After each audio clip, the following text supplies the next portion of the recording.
Hi friends, welcome to my channel. ಆಸೆ ಇವತ್ತಿನ ಸಂಚಿಕೆ ಏನಾಗುತ್ತೆ ಅಂತ ನೋಡ್ಕೊಂಡು ಬರೋಣ. ಮೊದಲಿಗೆ ಕ್ರಿಶ್ ಬಂದು ಮೀನಾ ಮತ್ತು ಸೂರ್ಯನ ಪಕ್ಕ ಮಲಗಿರ್ತಾನೆ.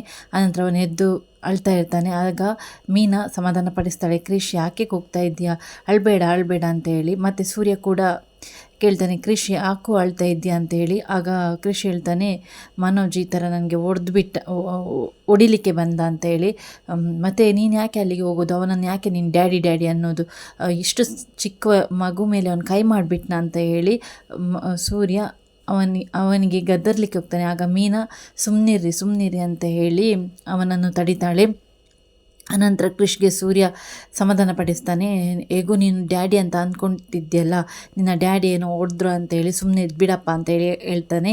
ಅನಂತರ ಮತ್ತೆ ಸೂರ್ಯ ಪ್ರಶ್ನೆ ಮಾಡ್ತಾನೆ, ನೀನು ಯಾಕೋ ಅವನನ್ನು ಡ್ಯಾಡಿ ಅನ್ನೋದು, ನಿನಗೂ ಅವನಿಗೂ ಏನು ಸಂಬಂಧ ಹಾಗೆ ಹೇಗೆ ಅಂತ ಕೇಳ್ತಾನೆ. ಆದರೆ ಕ್ರಿಶ್ ಯಾವುದನ್ನು ಬಾಯಿ ಬಿಡದೆ, ಅಂಕಲ್ ನನಗೆ ನಿದ್ದೆ ಬರ್ತಾ ಇದೆ ಅಂತ ಹೇಳಿ ಮಲಗ್ತಾನೆ. ಅಷ್ಟೊತ್ತಿಗೆ ಮೀನಾ ಕೂಡ ಮಲಗಲಿಕ್ಕೆ ಹೋಗ್ತಾಳೆ. ಅವಳು ಸ್ವಲ್ಪ ಹೊತ್ತು ನಿದ್ದೆ ಮಾಡಿದ ನಂತರ ಸಡನ್ನಾಗಿ ಎಚ್ಚರ ಆಗುತ್ತೆ. ಆಗ ರಂಗನಾಥ್ ಅವರು ರಾತ್ರಿ ಹೊತ್ತು ಆಚೆ ಈಚೆ ಓಡಾಡ್ಕೊಂಡಿರ್ತಾರೆ, ಅವರಿಗೆ ನಿದ್ದೆ ಬಂದಿರೋದಿಲ್ಲ. ಮೊದಲೇ ಮನೋಜ್ 32 ಲಕ್ಷ ರೂಪಾಯಿ ಸಾಲವನ್ನು ಮಾಡಿದ್ದ, ಅದಕ್ಕೆ ಶ್ಯೂರಿಟಿಯಾಗಿ ರಂಗನಾಥ್ ಅವರು ಒಪ್ಪಿಕೊಂಡಿದ್ರು. ಇದ್ರ ಬಗ್ಗೆನೇ ರಂಗನಾಥ್ ಅವರು ಯೋಚನೆ ಮಾಡ್ತಾ ಅಳ್ತಾ ಇರ್ತಾರೆ. ಅದನ್ನು ಮೀನಾ ನೋಡ್ತಾಳೆ. ಮೀನಾ ನೋಡಿ ಸೂರ್ಯನನ್ನು ಎಬ್ಬಿಸ್ತಾಳೆ, ರೀ ನೋಡಿ ಮಾವ ಯಾವ ರೀತಿ ಇದ್ದಾರೆ ಅಂತ ಹೇಳಿ. ಆಗ ಸೂರ್ಯ ರಪ್ಪ ಅಂತ ಎದ್ದುಕೊಂಡು ರಂಗನಾಥ್ ಅವರ ಹತ್ರ ಹೋಗ್ತಾನೆ. ಅಪ್ಪ ನೀನೇನು ಟೆನ್ಷನ್ ಮಾಡ್ಕೊಳ್ಬೇಡಪ್ಪ, ಅದನ್ನು ನಾನು ನೋಡ್ಕೊಳ್ತೇನೆ ಅಂತ ಹೇಳ್ತಾನೆ ಸೂರ್ಯ. ಅದಕ್ಕೆ ರಂಗನಾಥ್ ಅವರು ಹೇಳ್ತಾರೆ, ತುಂಬ ಸಮಸ್ಯೆ ಆಗ್ತಾಯಿದೆಯಪ್ಪ ನನಗೆ ಅಂತ ಹೇಳ್ತಾರೆ. ಈ ಮನೋಜನ ಅವನು ಪೆದ್ದಪ್ಪ, ಅವನು ಹುಚ್ಚಪ್ಪ ಅಂತ ಹೇಳ್ತಾನೆ ಸೂರ್ಯ.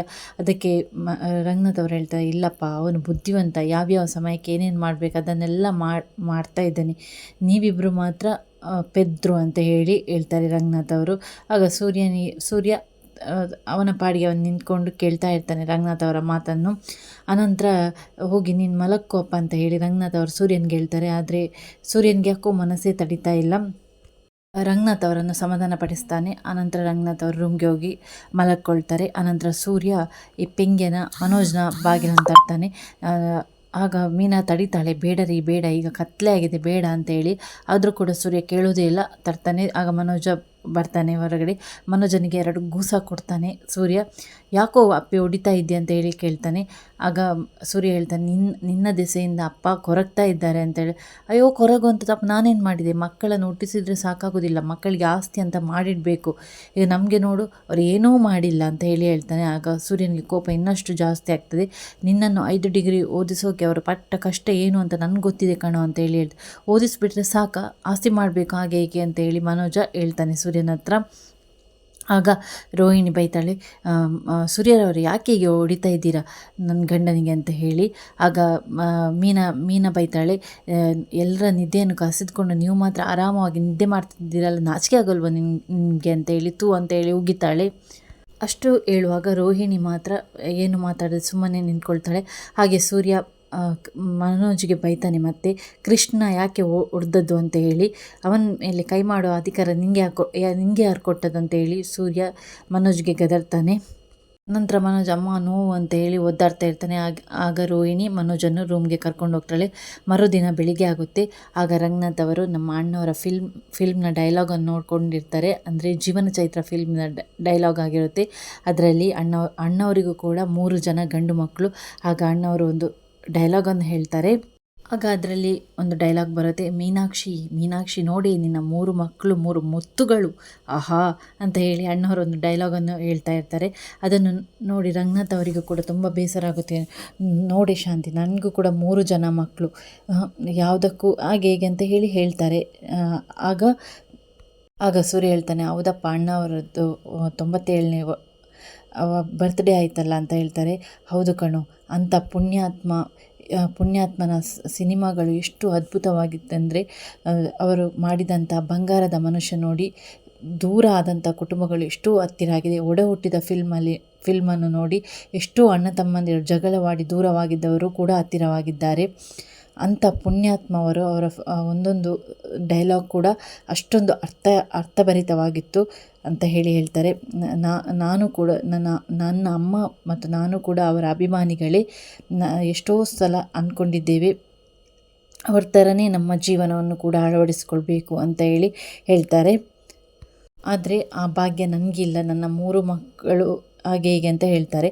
ಅದಕ್ಕೆ ಸೂರ್ಯ ಹೇಳ್ತಾನೆ, ನೋಡು ಪೆಂಗೆ, ನಿನ್ನಿಂದಾಗಿ ಅಪ್ಪ ಇಷ್ಟೊಂದು ನೊಂದ್ಕೊಳ್ತಾ ಇದ್ದಾರೆ ಅಂತ ಅದಕ್ಕೆ ಮನೋಜ ಹೇಳ್ತಾನೆ, ನನ್ನೊಬ್ಬನನ್ನು ಕುರಿತು ಹೇಳಿದ್ದಲ್ಲ, ನಮ್ಮ 3ರನ್ನು ಕೂಡ ಕುರಿತು ಹೇಳಿದ್ದು ಅಪ್ಪ ಅಂತ ಹೇಳ್ತಾನೆ.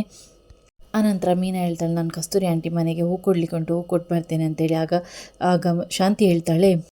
ಆಗ ಶಾಂತಿ ಹೇಳ್ತಾಳೆ ಮೀನನಿಗೆ, ಹೋಗಿ ಅವಳ ಮನೆಗೆ ಹೋಗಿ ಏನೇನೋ ಚಾಡಿ ಹೇಳ್ಬಿಟ್ಟು ಬಾ ಅಂತ ಹೇಳ್ತಾಳೆ. ಆಗ ಸೂರ್ಯ ಶಾಂತಿಗೆ ಗದರ್ತಾನೆ. ಆಗ ಮತ್ತೆ ಶಾಂತಿ ಹೇಳ್ತಾಳೆ ನೋಡು ಮನೋಜ, ಅವನು ನನಗೆ ಎಷ್ಟೊಂದು ಬೈದು ಬಿಟ್ಟು ಹೋದ, ಆದರೆ ನೀನು ಏನು ಮಾತಾಡಲಿಲ್ಲ ಅಂತ ಕೇಳ್ತಾಳೆ. ಆಗ ಮನೋಜ ಹೇಳ್ತಾನೆ, ಅವನು ಹಳ್ಳಿಯಲ್ಲಿ ಹುಟ್ಟಿ ಬೆಳೆದಿದ್ದ ಅಲ್ಲಮ್ಮ, ಅವನು ಕುರಿ ಹಾಲನ್ನು ಕುಡಿದದ್ದು, ಹಾಗಾಗಿ ಅವನು ಅಷ್ಟು ಜೋರಿದ್ದಾನೆ. ನಾನು ಹಾಗಲ್ಲ, ನಾನು ಪುಣ್ಯಕೋಟಿ ಹಸುವಿನ ಹಾಲು ಕುಡಿದದ್ದು, ಹಾಗಾಗಿ ನಾನು ಹಸು ಥರ ತುಂಬ ಪಾಪ ಅಂತ ಹೇಳ್ತಾನೆ. ಅನಂತರ ರೋಹಿಣಿ 5 ಲಕ್ಷ ರೂಪಾಯಿ ಕೇಳಿಕೊಂಡು ಕಸ್ತೂರಿ ಆಂಟಿ ಮನೆಗೆ ಬರ್ತಾಳೆ. ಅಷ್ಟೊತ್ತಿಗೆ ಕಸ್ತೂರಿ ಅವರು ಒಂದು ಕಥೆಯನ್ನು ವಿಡಿಯೋ ಮುಖಾಂತರ ಆಡ್ತಾ ಇರ್ತಾರೆ.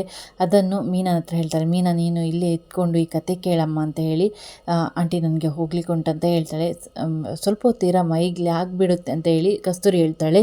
ಹಾಗೆ ಕಸ್ತೂರಿ ಕಥೆಯನ್ನು ವಿವರಿಸ್ತಾ ಇರುವಾಗ ಕಾಶಿನಾಥ್ ಅವರು ವಿಡಿಯೋ ಮಾಡ್ತಾ ಇರ್ತಾರೆ. ಕಸ್ತೂರಿ ಅವರು ಈ ಸಲ ಯೂಟ್ಯೂಬ್ ವಿಡಿಯೋಗೋಸ್ಕರ ಸಮಯ ಸಾಧಕರ ಕಥೆಯನ್ನು ಹೇಳ್ತಾರೆ. ಆಗ ಮೀನನಿಗೆ ರೋಹಿಣಿಯ ನೆನಪಾಗುತ್ತೆ. ರೋಹಿಣಿ ಯಾವೆಲ್ಲ ಕೆಲಸಗಳನ್ನು ಮಾಡಿದ್ದಾಳೆ ಸಮಯ ಸಾಧಕ್ಕೆ ಅಂತ ಮೀನನಿಗೆ ನೆನಪಾಗುತ್ತೆ. ಮೀನಾ ಅದನ್ನೆಲ್ಲ ನೆನೆಸ್ಕೊಳ್ತಾಳೆ. ಆಗ ಕಸ್ತೂರಿ ಕೇಳ್ತಾರೆ, ಮೀನಾ ಕತೆ ಹೇಗಿದೆ ಅಂತೇಳಿ. ಹಾಂ ಅಂತ ಹೇಳ್ತಾಳೆ. ಯಾಕೆಂದರೆ ಮೀನಾ ಬಚ್ಚಿಟ್ಟಂಥ ಸತ್ಯ ಅವಳನ್ನೇ ಅವಳೊಳಗೆ ಕೊರಿತಾ ಇರುತ್ತೆ. ಅಷ್ಟೊತ್ತಿಗೆ ರೋಹಿಣಿ ಬರ್ತಾಳೆ. ಆಂಟಿ, ನನಗೆ ಅರ್ಜೆಂಟಾಗಿ 5 ಲಕ್ಷ ರೂಪಾಯಿ ಬೇಕು, ನೀವಿದ್ದರೆ ಕೊಡಿ ಆಂಟಿ, ಇಲ್ಲಾದರೆ ಯಾರ ಹತ್ರ ಆದರೂ ಕೊಡಿಸಿ ಆಂಟಿ ಅಂತ ಕೇಳ್ತಾಳೆ. ಆಗ ಕಸ್ತೂರಿಗೆ ಒಮ್ಮೆ ಕೊಡಲಿಕ್ಕೆ ಹೆದರಿಕೆ ಆಗುತ್ತೆ. ಮತ್ತು ಒಳಗೆ ಹೋಗಿ ಒಂದು ನಿಮಿಷ ಕುತ್ಕೊಳ್ಳಮ್ಮ, ನಾನೀಗ ಬರ್ತೇನೆ ಅಂತ ಹೇಳ್ತಾಳೆ. ಆಗ ಕಾಶಿನಾಥ್ ಅವರ ಹತ್ರ ಕೇಳ್ತಾಳೆ, ಹೀಗೆ ಆ ಹುಡುಗಿ ಹಣ ಕೇಳ್ತಾ ಇದ್ದಾಳೆ, ಏನು ಮಾಡೋದು ಅಂತ ನಿನಗೆ ನಂಬಿಕೆ ಇದ್ದರೆ ಕೊಡು ಅಂತ ಕಾಶಿನಾಥ್ ಅವರು ಹೇಳ್ತಾರೆ. ಆಗ ಕಸ್ತೂರಿಗೆ ರೋಹಿಣಿಯ ಬಗ್ಗೆ ಒಳ್ಳೆಯ ಅಭಿಪ್ರಾಯ ಇರುವುದಿಲ್ಲ. ಅವಳು ರೋಹಿಣಿ ಮಾಡಿದಂಥ ಕುತಂತ್ರವನ್ನು ಕಾಶಿನಾಥ್ ಅವರ ಹತ್ರ ಹೇಳ್ತಾಳೆ. ಆಗ ಕಾಶಿನಾಥ್ ಅವರು ಹೇಳ್ತಾರೆ, ಯಾರಾದರೂ ಶ್ಯೂರಿಟಿ ಕೊಟ್ಟರೆ ಕೊಡ್ಬೋದು ಅಂತ ಹೇಳ್ತಾರೆ. ಮೀನಾನು ಇಲ್ಲೇ ಇದ್ದಾಳೆ, ಅವಳ ಹತ್ರವೇ ಶ್ಯೂರಿಟಿ ಕೇಳಿದರೆ ಹೇಗೆ ಅಂತ ಯೋಚನೆ ಮಾಡ್ತಾಳೆ. ಆಗ ರೋಹಿಣಿ ಹತ್ರ ಬಂದು ಕಸ್ತೂರಿ ಹೇಳ್ತಾರೆ, ಮೀನಾ ಶ್ಯೂರಿಟಿ ಕೊಟ್ಟರೆ ನನಗೆ 5 ಲಕ್ಷ ಹೇಗಾದರೂ ಮಾಡಿ ಅರೇಂಜ್ ಮಾಡಿ ಕೊಡ್ಬೋದು ಅಂತ ಹೇಳ್ತಾಳೆ. ಆದರೆ ಮೀನಾ ಯಾವುದೇ ಕಾರಣಕ್ಕೂ ಅವಳಿಗೆ ಶ್ಯೂರಿಟಿಯನ್ನು ಕೊಡಲಿಕ್ಕೆ ಒಪ್ಪೋದಿಲ್ಲ. ಅವಳಲ್ಲಿಂದ ಹೊರಟು ಬರ್ತಾಳೆ. ಆನಂತರ ರಾತ್ರಿ ಆಗುತ್ತೆ. ರಾತ್ರಿ ಆದ ನಂತರ ಮೀನಾ ಮಲಗ್ತಾಳೆ. ಮೀನನ ಹತ್ತಿರ ಕ್ರಿಶ್ ಕೂಡ ಮಲಗ್ತಾನೆ. ಅಷ್ಟೊತ್ತಿಗೆ ಮೀನಾ ನಡೆದಂಥ ಸತ್ಯವನ್ನು ಸೂರ್ಯನ ಹತ್ರ ಅಂದರೆ ಆಚೆ ಮುಖ ಮಾಡಿ ಹೇಳ್ತಾ ಇರ್ತಾಳೆ. ಆದರೆ ಅಲ್ಲಿ ಸೂರ್ಯ ಆ ಸತ್ಯವನ್ನು ಕೇಳಿಸೋದೇ ಇಲ್ಲ. ವೀಕ್ಷಕರೇ, ಈ ಸಂಚಿಕೆ ಇಲ್ಲಿವರೆಗೆ ಆಗಿದೆ. ಮುಂದೇನಾಗುತ್ತೆ ಅನ್ನೋ ಅಪ್ಡೇಟನ್ನು ನಿಮಗೆ ಕೊಡ್ತಾ ಇರ್ತೇನೆ. ವಿಡಿಯೋ ಇಷ್ಟ ಆದರೆ ಲೈಕ್ ಮಾಡಿ, ಹೆಚ್ಚಿನ ಜನರಿಗೆ ಶೇರ್ ಮಾಡೋದನ್ನು ಮಾತ್ರ ಮರಿಬೇಡಿ. ಆದಷ್ಟು ಬೇಗ ಈ ರೋಹಿಣಿಯ ಸತ್ಯ ಮನೆಯವರೆಲ್ಲರಿಗೂ ಗೊತ್ತಾಗಬೇಕು ಅನ್ನೋರು ಲೈಕ್ ಮಾಡಿ. ಮತ್ತೊಂದು ಹೊಸದಾದ ವಿಡಿಯೋದೊಂದಿಗೆ ನಾನು ನಿಮ್ಮನ್ನು ಭೇಟಿಯಾಗ್ತೇನೆ. Thanks for watching.